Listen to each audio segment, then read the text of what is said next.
Gold Trails and Ghost Towns. Share the adventures of our early pioneers as we explore the development of the Pacific Northwest and beyond. With your host, Mike Roberts, and historian Bill Barlee.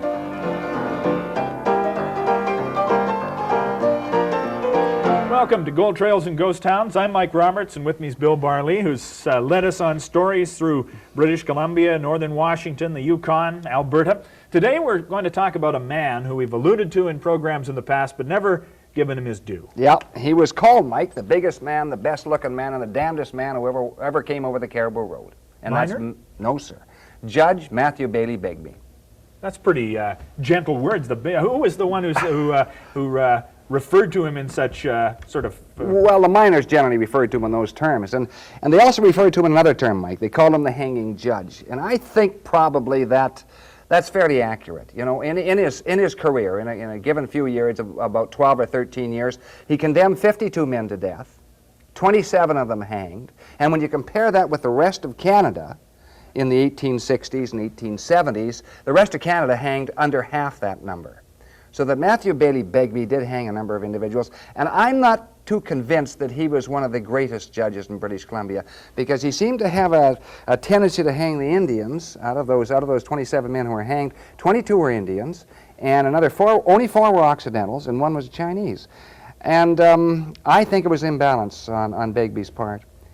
Now, you know, when you look at Begbie, very interesting background. He was born in Mauritius, which was a British colony, an island, and in 1819. His father inherited, Mike, a large estate in England, and his father was a military man, and that enabled Begbie to follow his trail pretty well, and he decided to become a lawyer at an early age and went to Trinity College in Cambridge, which of course is one of the leading colleges of England along with Oxford, and Trinity of course is the leading college of that university. Yeah. And he was known as the strongest man in Trinity College and in Cambridge, which is kind of interesting. Now, here was a guy who towered over 6 feet tall, was a good athlete evidently in his youth, and was strong as a horse. And he was also an excellent scholar. He really was superb, first-rate scholar.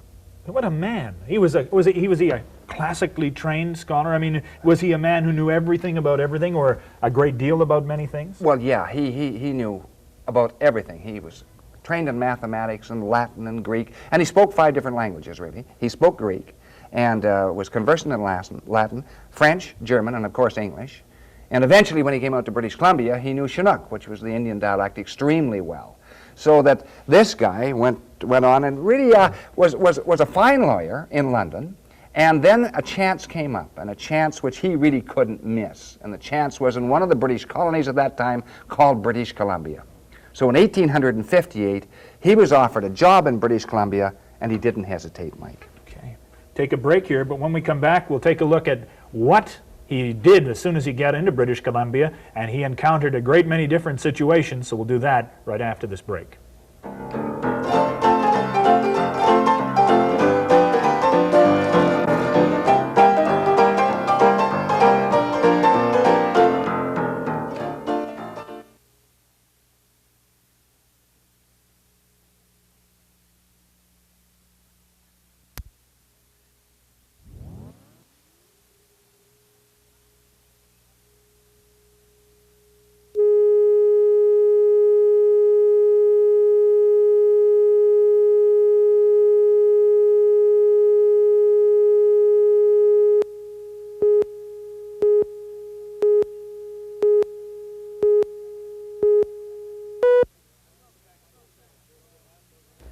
Welcome back to Gold Trails and Ghost Towns. Today we're taking a look at the life and times of Sir Matthew Baillie Begbie. Arrives in, I guess, New Caledonia up until 1858. Yep. What British was his Columbia job? and New Caledonia, Vancouver Island. Yeah. Well, his job was to bring justice to the gold fields, actually. And what had happened, Mike, was this, of course. We've touched on this previously, but there were thousands and thousands of American miners in British Columbia in 1858.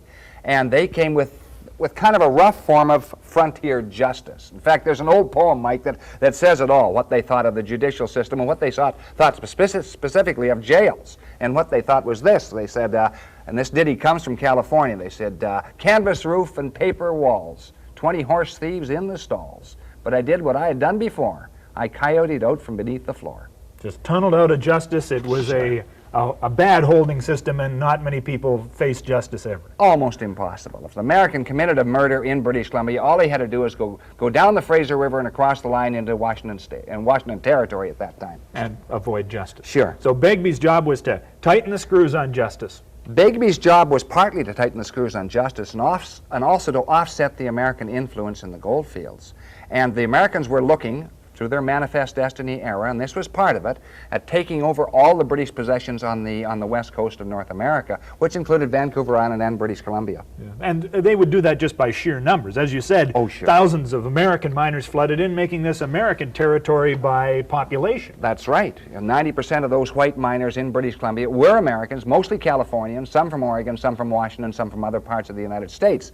And what had happened just prior to Begbie landing in British Columbia was the so-called Ned McGowan War, and that was an insurrection, really, on Hales Bar, which is just south of Yale.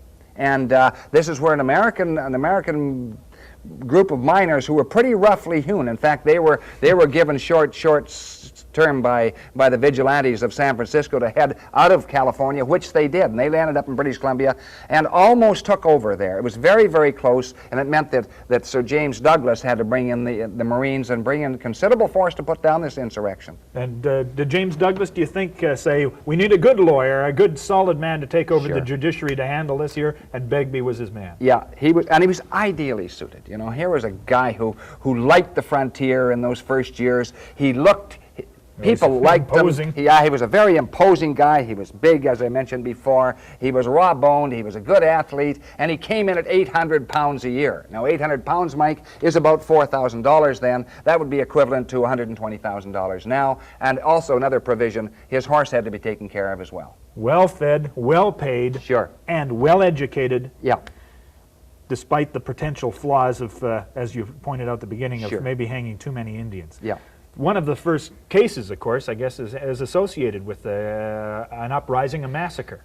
Yeah, well, this is the so-called Chilcotin War, and also called the Waddington Massacre, and this takes place in the early 1860s, and this indicates a flaw to me in Begbie's character. And I could be incorrect, but I think it is, because what happened in the Chilcotin district, the whites were going to put a road through there, and the Indians of that area had been decimated and were deathly afraid of smallpox. And there's not much doubt that there had been smallpox in the area brought in by the whites. And the Indians felt that this was their fault, and therefore they weren't going to allow this road crew. And the road crew had been given warning. An Indian woman actually had warned them that they were going to be attacked, and they discounted it entirely. And the Indians attacked, the Chilcotin Indians attacked, and wiped out practically the entire road crew. And so the result was, of course, that they brought in a guy called W.G. Cox, who was a gold commissioner and kind of a circuit judge, who had been appointed by Begbie at Quesnel Mouth. He came in here, and he managed to trick the Indians into surrendering. And the Indians who surrendered, and it's very interesting when you read the bench notes in this, Mike, that the Indians told the truth right through it. And nevertheless, because they told the truth, Begbie wanted to make an example of them. So he brought 6 of them to trial in Quesnel Mouth, which is now the city of Quesnel, and he hanged 5 of them, including an Indian called Tellout, who probably did not participate in the murders or the killings. And so I found it very, very questionable. And the chief, who was a guy called Clatacine, was also tricked into surrendering. And the bench notes are exceptionally interesting. And 5 out of the 6 Indians were hanged. The other one turned Crown evidence, and he wasn't.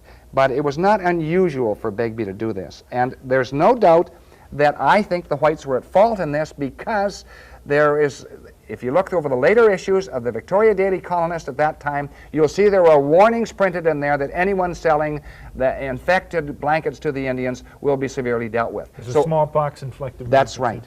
And they figured that they were doing that in this area. There was just cause for some sort of insurrection there. Yeah. But it had the effect, of course, of quelling any native uprisings, and that was standard in North America at the time.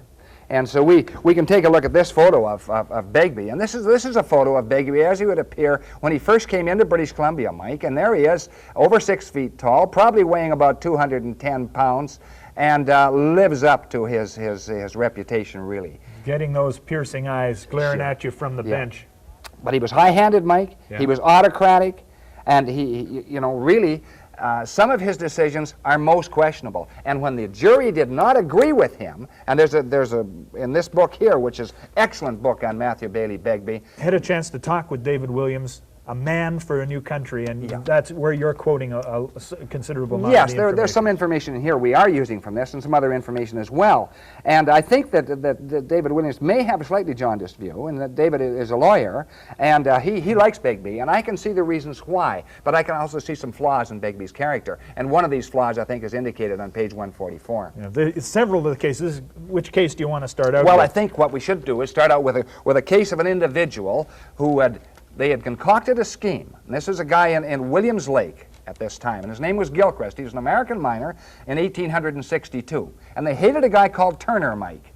And so they said, how can we kill Turner without getting caught? Well, they thought he got together with a friend of his, a Confederate, and they thought they would have a mock quarrel. And they both draw guns. And then somebody would grab Gilchrist's hand, and in the ensuing struggle, he would take aim at Turner and shoot him dead. Well, they did all this. They went through the whole scene, and they missed Turner and killed another guy. Oh dear! And so double deer. That's right. So what happened, of course, is that the jury was impaneled, and they sat down before Begbie, and they came back with not a murder verdict, as Begbie felt it was obviously a murder verdict. They came back with manslaughter. And here's what he says to the jury, and he really reams the jury out. He says this. It is far from a pleasant duty for me to have to sentence you only to imprisonment for life. He's talking to Gilchrist. Yeah. I feel I am, through some incomprehensible reason, preventing from doing my proper duty. He wanted to give him the death sentence.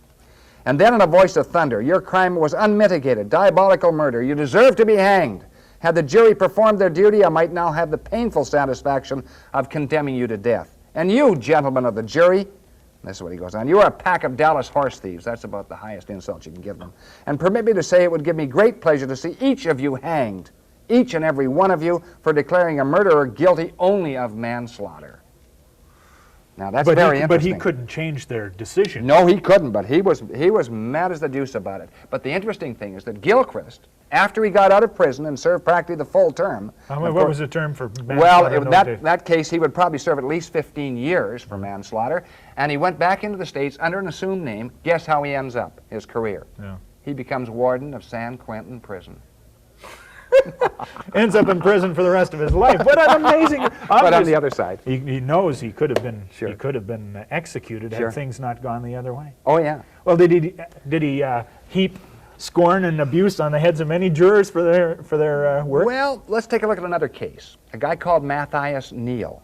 Now, Matthias Neal was a very hard-nosed individual, a lot of natural charm. He's a bit of a scoundrel, and got into a brawl after an all-night card game with a guy in Yale, and the guy took a shot at him, and he missed Neal. And Neal says, well, I'm into that game, and he grabs his revolver, chases him around the table, and shoots at him 3 times and kills him.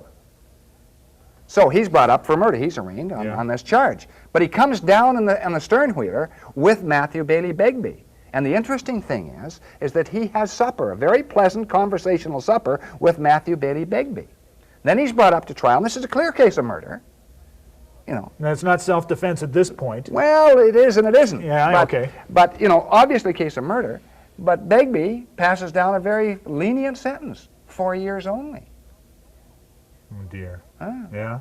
Do we know why? I mean, well, we don't know why. You can read the bench notes. Bailey easily seduced by a fast-talking gambler? Well, I don't know, but I think he found that there were certain individuals that he kind of liked, and that brings to mind another case, Mike, and that's the Felker case, which took place in Williams Creek or Barkerville. And Felker was a trader in that area, and really a pretty good man. And he went. He got a little. I guess he got into the saloon one night and got in a very violent quarrel with another individual and knifed him. So he was brought to trial, and the jury was impaneled, and the jury consisted of miners on Williams Creek. Yeah. And all these miners got together, and they sat down, and they debated on it after he received instructions from the judge, who was Begbie, that they should find him guilty and so on. They spent 600 seconds, came back with a verdict not guilty. 600 seconds? Yeah, 600 seconds. 10 minutes to say. Right. Oh, yeah. That's right. And of course, Begbie was absolutely outraged at this. He thundered at the jury, he thundered at Felker, and bawled them both out, and said to Felker, go and sin no more. But in his bench notes, And you can read that, Yeah. and certainly in Williams's book, he came and he said, well, really, you know, the jury are well-respected individuals, and I admire a lot of them, and after all, it was their decision. And then he goes on to mention what he thought of Felker himself.